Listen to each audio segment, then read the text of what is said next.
Hello friends, welcome to my channel. कैसे हैं आप सब? होप करती हूँ आप सब अपने अपने घरों में बहुत अच्छे होंगे। तो फ्रेंड्स, आज फिर एक न्यू वीडियो पे बात करते हैं। आज का टॉपिक है क्या बच्चे को काजल लगाना, नाभि में तेल लगाना और शहद चटाना बच्चे के लिए कितना सेफ़ है। तो आइए जानते हैं हम अपने पीडियाट्रिशियन से। आज बच्चा पैदा होता ही नहीं है घर में कि नसीहतें जो हैं वो शुरू हो जाती हैं, दादी की, नानी की, ये करो, ये ना करो। आज उन पर बात करते हैं। तो सबसे पहले तो जब बच्चा पैदा होता है तो गुड़ती या घुट्टी जो फर्स्ट बच्चा पैदा होते ही देते हैं, शहद चटाया जाता है या और भी कई चीजें, कुछ सबके अलग अलग रिचुअल्स होते हैं, वो कितनी सही है? तो सबसे पहले तो मैं दर्शकों को ये बताना चाहूंगा कि न्यूबॉर्न बेबी होता क्या है क्या न्यूबॉर्न बेबी। न्यूबॉर्न बेबी सृष्टि का सबसे नाजुक, सबसे मासूम क्रिएशन है, और क्योंकि वो लाचार होता है, अपने माँ बाप और अपने केयर टेकर्स के ऊपर डिपेंडेंट होता है, तो इसलिए हम उसको नाजुक समझते हैं। और एज डॉक्टर हम चाहेंगे कि सब कुछ उसके साथ सही हो, इसीलिए होम डिलीवरीज से इंस्टीट्यूशनल डिलीवरीज, एक स्पेशलिटी न्यूनेटोलॉजी, न्यूबॉर्न एक्सपर्ट जो कि मैं हूं, सेपरेटली क्रिएट की गई। पीडियाट्रिक्स चाइल्ड केयर से अलग। एक न्यूबॉर्न एक्सपर्ट सिर्फ 30 दिन तक के बच्चों को देखता है। दैट मीन्स एक जरूरत महसूस की गई कि इन बच्चों के लिए एक सेपरेट साइंस हो, सेपरेट साइंटिस्ट हो, सेपरेट डॉक्टर्स हो। तो ये है एक न्यूबॉर्न बेबी। और न्यूबॉर्न बेबी एक छोटा एडल्ट नहीं है। इंग्लिश में कहावत है, फिजियोलॉजिकली स्मॉल एडल्ट नहीं है, वो एक सेपरेट क्रिएशन है। और बॉडी अंग, बॉडी पार्ट्स सब कुछ सेम है एज एडल्ट, बट हर चीज इमेच्योर है, हर चीज नाजुक है। तो हैंडल विथ केयर, जैसे कि हम कहते हैं ग्लास के लिए हैंडल विथ केयर। इसमें बहुत सारी प्रैक्टिसेस है न्यूबॉर्न केयर की जो कि सदियों से चली आ रही है। कुछ ठीक हैं, कुछ हानिकारक हैं। एज डॉक्टर्स हमेशा सालों से, कई दशक हो गई, समझाते हुए लोगों को कि ये सही है, ये गलत है। गवर्नमेंट की तरफ से भी रिलीज होती रहती हैं जो जो चेंजेस गवर्नमेंट चाहती है न्यूबॉर्न केयर के लिए। आशा वर्कर्स के थ्रू, डॉक्टर्स के through, health care workers, multipurpose workers के थ्रू इन चीज़ों को जो है पॉपुलराइज करना है कि आप न्यूबॉर्न केयर किस तरीके से दें। आपने बात की गुड़ती की। गुड़ती क्या होती है? जैसे ही बच्चा पैदा होता है तो माना उसको क्या चाहिए? रोटी, कपड़ा और मकान। So what I mean is, सबसे पहली चीज उसको गरमाश चाहिए, जो कि उसको इमीडिएटली रुई में, कपड़ों में लपेट के दी जाती है जी। मकान क्या है? मां की गोद, क्योंकि जो बेबी है सबसे ज्यादा सिक्योर मां की गोद में है। और फिर आ गया रोटी। घंटे भर में, जैसे ही बच्चा पैदा होता है, वैसे तो बच्चे को मां का दूध एट बर्थ मिनटों में लगाया जाता है, मां के पेट पे रख दिया जाता है, और बच्चा अपने आप पता करता है कहां है, उसको सुगंध से पता पड़ जाता है और वो मां की तरफ बढ़ता है और दूध लेना शुरू करता है।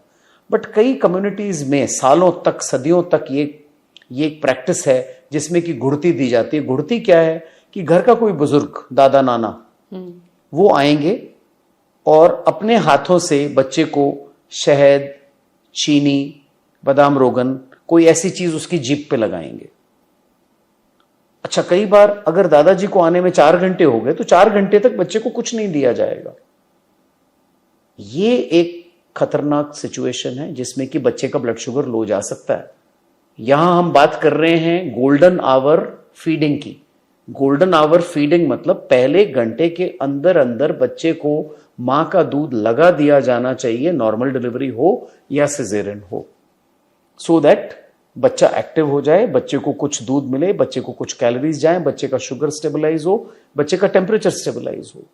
घुड़ती का वेट करना घंटों तक। दूसरी चीज जो सबसे इंपॉर्टेंट चीज है, हाइजीन, कितनी सफाई के साथ वो घुड़ती दी जाती है। और पर्पस क्या होता है कि उस बुजुर्ग की जो अच्छी ट्रेट्स हैं वो बच्चे में आ जाएं। तो क्या ये घुड़ती के जरिए आएंगी? आजकल साइंस क्या इन चीजों में बिलीव करती है? आजकल पढ़े लिखे लोग क्या इन चीजों में बिलीव करेंगे? नहीं, अच्छा, अगर सफाई भी रखी जाए और वक्त पर दादा नाना जिससे भी गुर्दे दिलानी वो मौजूद है तो भी नहीं देनी है? क्यों नहीं देनी है? शहद 2 साल के नीचे कैन बी डेंजरस, बॉटुलिज्म हो सकता है, baby can be killed because of botulism. So शहद हम एक नॉर्मल न्यूबॉर्न बेबी को भी 2 इयर्स तक नहीं देते।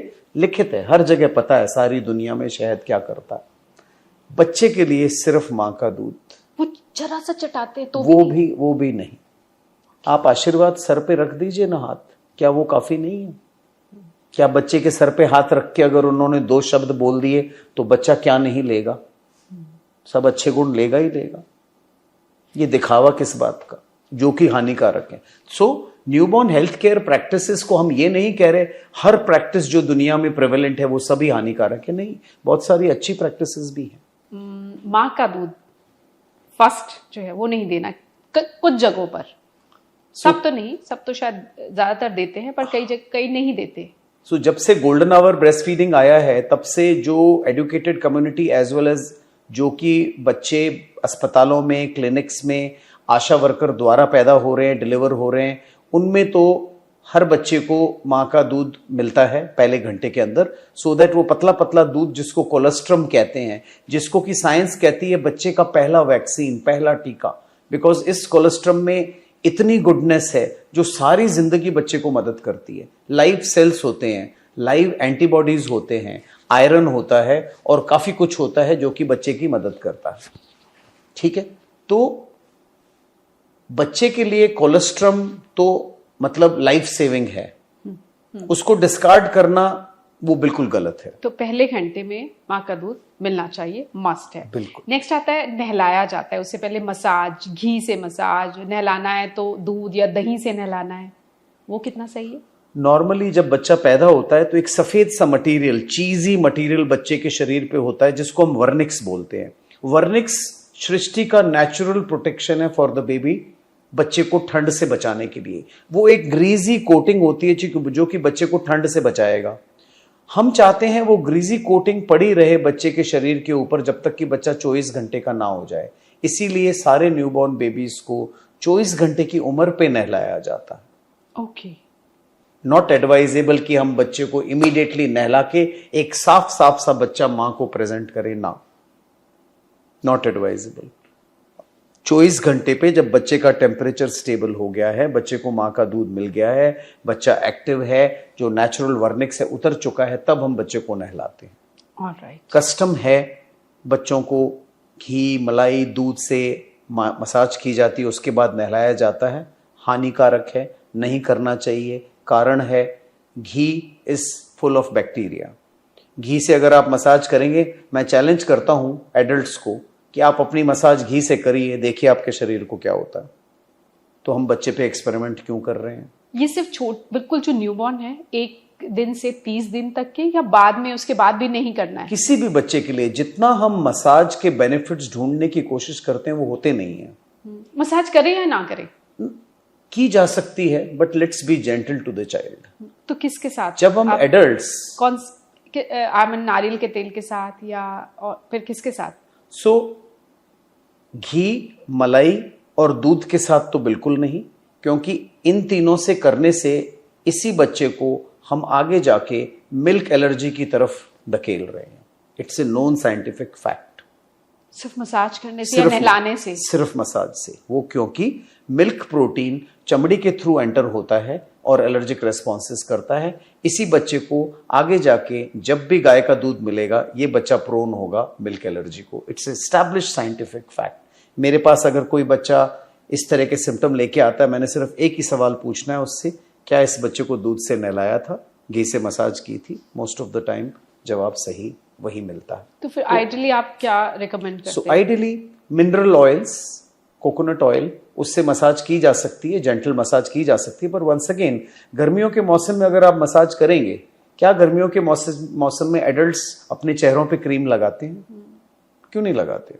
क्योंकि शरीर को नहीं जरूरत। पर बच्चों की हड्डी मजबूत होगी इसलिए मसाज कराई जाती है, मालिश वाली बुलाई जाती है। सो ये भी मिथ है कि जो आप शरीर पे यहां लगा रहे हैं वो आपकी हड्डियों में नहीं जाता है। इस बात से तो it is very very clear कि हम शायद सवाल ही नहीं सर उठाए जाते कि अच्छा ये मसाज हो रही है तो हो ही जा रही है। सवाल ही नहीं कभी उठाए जाते कि क्यों करवानी चाहिए और क्यों ये चीजें नहीं करवानी चाहिए, है ना? तो बेसिकली मेरा ओपिनियन ये है कि न्यूबॉर्न को छेड़ो ना ज्यादा। न्यूबॉर्न को आपके प्यार की जरूरत है, आपके केयर की जरूरत है, आपके अटेंशन की जरूरत है। मैं माँ बाप को कहता हूं, अरे बाबा मसाज में वक्त बर्बाद कर रहे हो, इससे अच्छा बच्चे से बात करिए ना। 2 दिन के बच्चे को भी सुनाई देता है कि आप क्या बोल रहे हैं। मसाज में इतना वक्त, और क्या आपने मसाज करते हुए बच्चे को देखा है जिस तरह मसाज की जा रही होती है? Very cruel. अगर वही मसाज वाली एक एडल्ट को इस तरीके से मसाज करके रुलाए तो आप बताएं क्या हो। अच्छा, नेक्स्ट है नाभि में तेल या घी लगाना, वो कितना सही है? नाभि एक लाइव पार्ट है, इट्स ए लाइव टिश्यू, और वो कंटिन्यूएशन में है बच्चे के अंदरूनी हिस्सों से। नाभि का कनेक्शन अंदर होता है बच्चे के यूरिनरी ब्लैडर से और बच्चे के लिवर से। इंस्टीट्यूशनल डिलीवरी के बाद में नाभि की केयर को बहुत इंपॉर्टेंस दी गई है और नाभि को बिल्कुल साफ ब्लेड के साथ काटा जाता है और उसके बाद में एक क्लैंप लगाया जाता है और माँ बाप को बताया जाता है कि हर रोज आप इसको स्पिरिट एब्सोल्यूट अल्कोहल से क्लीन करेंगे। किसी भी किस्म की हल्दी या घी या कोई भी चीज, कई कम्युनिटीज में इवन गोबर लगाया जाता है। और नाभि के इन्फेक्शन की वजह से नियोनेटल टेटनस नाम की बीमारी होती है जिसमें सर्वाइवल इज ऑलमोस्ट ब्लीक। अगर बच्चे को नियोनेटल टेटनस हो गया और ये टेटनस आता है, यही काउडंग लगाया, सफाई नहीं रखी नाभि की और बच्चे के अंदर घुसा, डेथ इज ऑलमोस्ट सर्टन। जान को खतरा है बच्चे की। क्यों करें हम ये सब चीजें? वाई नॉट चीजों को बिल्कुल सिंपल रखा जाए। किसी भी घाव को क्या आप गोबर लगाते हैं? क्या आप हल्दी लगाते हैं? घाव को कैसे साफ किया जाता है? घाव को साफ रखा जाता है, कोई भी एंटीसेप्टिक लगाएंगे, कवर रखेंगे, सेम इज रिक्वायर्ड। तो अब अगला काजल लगाया जाता है, आंखें, नजर जो है वो तेज हो जाएगी। सो ये भी एक मिथ है। आंखों के अंदर जब काजल लगा के बच्चे आते हैं तो माँ बाप इतना बदसूरत बना के लाते हैं बच्चों को, क्योंकि वो काजल हर जगह फैला होता है। सुरमा, काजल, कुछ भी, मतलब वो पूरे चेहरे पे फैला होता है। तो मैं कहता हूं, आपने जब इनको लगाया था, बच्चे को खूबसूरत बनाना चाहते थे, उसकी आंखों का रोश दिखाना चाहते थे और नजर बचाना चाहते थे, पर ये तो काजल हर जगह है, आंख के अंदर भी, आंख के बाहर। और ऐसा प्रूव हो चुका है कि काजल और सुरमा लगाने से बच्चे को चश्मा लगने के चांसेस बहुत बढ़ जाते हैं, और वो भी एस्टिग्मेटिज्म नाम का रिफ्रैक्टिव एरर होता है जो कि बड़ा डिफिकल्ट होता है ट्रीट करना। तो ये है ट्रुथ बिहाइंड काजल एंड सुरमा। वो भी नहीं लगता, नॉट रिक्वायर्ड। अब ग्राइप वाटर, घुट्टी देना। न्यूबॉर्न बेबी को वैसे देखा जाए पहले 6 महीने मां के दूध के अलावा हमने एक बूंद पानी भी नहीं देना, क्योंकि पानी को भी हम केमिकल मानते हैं। भूल जाइए कोई और दवा को। पानी, प्लेन वाटर भी नहीं देना, नॉट ए ड्रॉप, सादा पानी भी नहीं, जरूरत ही नहीं है। बिल्कुल नहीं। जो आएगा बच्चे को मां के जरिए आएगा। तो हम मदर को कहते हैं आपने पानी 20 से 22 ग्लास पीना है, अपनी खुराक अच्छी रखनी है, अपना आयरन कैल्शियम लेना है, और बच्चे को सब कुछ मिल जाएगा। विटामिन डी की कमी की वजह से हर बच्चे को दुनिया के vitamin D right from birth दिया जाता है और वो हम पूरा 1 साल देते हैं। इसके अलावा कोई भी चीज पानी को मिलाकर बच्चे के लिए एक केमिकल है, वो हानिकारक है। भूल जाइए जन्म घुट्टी, ग्राइप वाटर एंड बोनसन को। ये तो प्रूवन है तीनों चीजें जिनमें कि हार्मफुल केमिकल्स हैं जो कि बच्चे के लिए बहुत खतरनाक साबित हो सकते हैं। एक बच्चा जब पॉटी बहुत ज्यादा करता है, न्यूबॉर्न बेबी, तब सब फिक्र में आ जाते हैं। अब उस दौरान भी कभी कुछ कोशिशें हो रही हैं, ये दे दो, वो दे दो, कई बार हींग भी चटाई जाती है। बिल्कुल। तब क्या किया जाए? तो हमने ये समझना है क्या नॉर्मल है, क्या एबनॉर्मल है। Newborn baby, normal newborn baby 1 से लेके 25 बार तक पॉटी कर सकता है एक दिन में। 25 बार? 1 से लेके 25 बार। जितनी बार बच्चा दूध पिएगा उतनी बार उसने पॉटी करनी है। इसको हम गैस्ट्रोकोलिक रिफ्लेक्स बोलते हैं। जैसे कि ये गेट खुला तो नीचे वाला गेट भी खुलेगा। अच्छा। It is equal to that, normal है। यस। तो ऐसे में अगर बच्चा माँ के दूध पे 100% 25 बार भी पॉटी कर रहा है, बिल्कुल कोई चिंता की जरूरत नहीं। उस पॉटी को कम करने की कोशिश बिल्कुल नहीं करनी है। This is absolutely normal. But same चीज अगर बच्चा बोतल के जरिए दूध ले रहा है, फिर ये सेम प्रिंसिपल अप्लाई नहीं करेगा। अगर बोतल के दूध लेता हुआ बच्चा इतनी सारी बार मोशन करेगा तो उसके लिए हम एक पॉटी की जांच करा के ये प्रूव करेंगे कि इन्फेक्शन है या नहीं। इसीलिए हम चाहते हैं हर बच्चे को माँ का दूध मिले। माँ के दूध पे बच्चा 10 बार करे, 25 बार करे पॉटी, कुछ नहीं बिगड़ सकता बच्चे का। कई बार नहलाने के बाद कुछ कम्युनिटीज में ट्रेडिशन है धूप दिखाने की, अगरबत्ती। हाँ, ये सम्राणी करके प्रैक्टिस है जिसमें कि बच्चे को जब नहला के लाते हैं तो धूप या अगरबत्ती का धुआं वो बच्चे को एक टॉवल के अंदर लपेट के दिया जाता है। कई कम्युनिटीज में कुछ और भी हर्ब्स होते हैं। ये डेंजरस प्रैक्टिस है। कई बार बच्चे सफोकेट हो सकते हैं, कई बार उनको आगे जाके लंग्स की प्रॉब्लम हो सकती है। काफी हानिकारक है, किसी हालत में ये नहीं करना चाहिए। सो जाते जाते मैसेज जिनके अभी बच्चा हुआ है, न्यू बॉर्न बेबी, इतनी मेहनत और 9 महीने के लेबर के बाद जब ये बच्चा आपके हाथ में आया है तो मैं यही चाहूंगा कि आप हर चीज सही करें, कभी भी कुछ गलत ना करें। गूगल पे बहुत कुछ अवेलेबल है। जिन डॉक्टर के साथ आप फॉलो अप कर रहे हैं वो भी आपको बताएंगे कि क्या बच्चे के लिए सही है, क्या बच्चे के लिए नहीं सही है। बच्चा एक नाजुक सृष्टि का क्रिएशन है। Be gentle to the child. कोई भी ऐसी चीज ना करें जिससे कि बच्चे को नुकसान पहुंचे। एंड बेस्ट, करने से पहले अपने डॉक्टर से पूछ लें। करने के बाद जब आपने बच्चों को नुकसान पहुंचा ही दिया, फिर पूछने का क्या फायदा। पहले पूछिए। बहुत हैप्पी पेरेंटिंग। बहुत बहुत शुक्रिया इस बेहद अहम जानकारी के लिए। कोई भी ऐसा काम मत करिए जिससे नवजात शिशु को की जान को खतरा हो, किस तरह का उससे नुकसान पहुंचे। उम्मीद करती हूँ ये वीडियो आपको पसंद आया होगा। वीडियो पसंद आए तो लाइक और शेयर भी कर दीजिएगा। शुक्रिया।